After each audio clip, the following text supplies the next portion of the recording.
Well, all right. Happy Monday to you all. Thanks again for joining me with another weekly market update. This one's going to be a great one. Hang in, absolutely pay close attention because I'm going to make you aware of something that not many people know about. And you can be at dinner parties and you'd be like, aha, I'm so smart. You ready? Here we go. Day 34 of this government shutdown. Record is 35, set back in December of 2018. That's a horrible record. This is even a worse record. So really, the biggest thing that's changed, we still have the 900,000 folks that are furloughed and not making money, 700 plus thousand people that are working and not making any money. But really, the biggest thing that's changed is that SNAP, which is the program that folks use to buy food and put food on the table. 42 million Americans are on that SNAP program.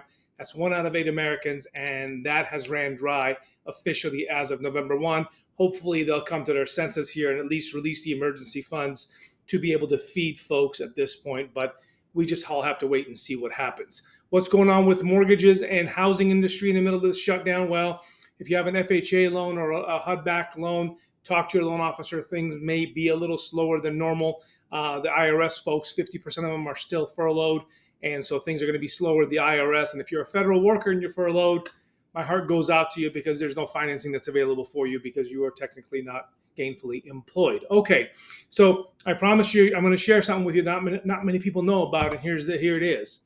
So there's something called the Standing Repo Facility, SRF. It's basically a window that the Federal Reserve has opened specifically for banks. So when banks get into trouble, they can rush in there, and just like it says, like a pawn shop, they can bring in things like treasuries and mortgage-backed securities, mortgage bonds, and cash those in for liquidity. Now, this thing was set up in 2021, okay? And regularly, it's practically $0 that gets exchanged in and out of this thing. Maybe, 15 million there, 4 million there, not a lot of money. On October 31st, you guys, the banks borrowed over $50 billion in this pawn shop window. So that's greatly disconcerting. So why the sudden spike? Not really sure. Month-end payments that were due, the liquidity is getting a little bit tighter.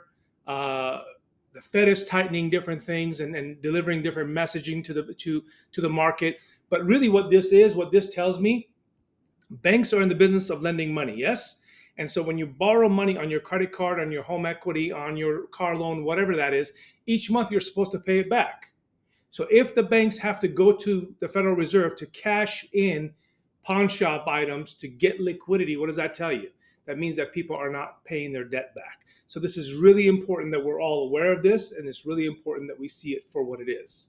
Okay, month-end visits from these banks just to carry over from one month to another, totally normal. But $50 billion, we haven't seen that yet, right? So this is a great thing for you to keep an eye on. Now, what does that mean for the market? Well, in the I told you so department, if any of you follow us on a regular or subscribe to our Instagram, you know that last week I told you that the Federal Reserve's lowering of the quarter point on the Fed funds rate was going to mean most likely higher mortgage rates, and that's exactly what's happened.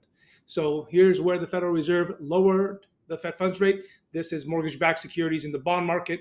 We had a tumble that day, and now we've broken through and testing 3 lines of support over here. So let's see how that goes. And clearly the bonds are now were overbought and now are being sold off. They're not in the oversold department yet. My guess on the market next week, yours is as good as mine, unfortunately. So rates last week, 6.19%.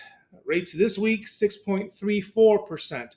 So up a bit, and depending on what happens here on Wednesday from that ADP jobs report, we may even see further deterioration, but we don't know until Wednesday. So definitely, if you're not on my Instagram, get on there at OmidS. Give us a follow, and we update you every single day with information that's useful to you, whether or not you are a buyer, a seller, a builder, a realtor.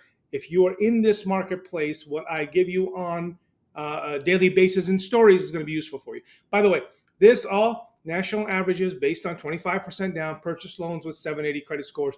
Be sure to visit with your loan officer to make sure you have accurate data. Last but not least, I'm going to leave you off with a little bit of good news here, okay? So look at here. This is active listings. And right now I hear a lot of people, no, now's not the time to buy a house because the listings, there's so many listings. This is not correct. You're not seeing it the right way. Let me show it to you. Okay. This is the levels of listings throughout the United States, and they ebb and flow. Why? Because listings go higher in the springs and less in the summer and higher in the springs. So this is normal. Look, it even normalizes here during COVID for the most part from here to here. Obviously, nobody was doing anything. But in this section here in October of 2019 to where it is that we have now, current listings at 1.1 million, we're 9% lower than we were in 2019. So we don't even have that many listings on the market as compared to what our norm is. And guess what? The population of this country has grown 12 million people. That's 12 million people who still need a roof over their head and housing. So if this is the right time for you, if you're ready to buy a house, don't let this stuff scare you. Find the house that you want. Make sure you're not over your skis on it. Make sure you understand all the ramifications.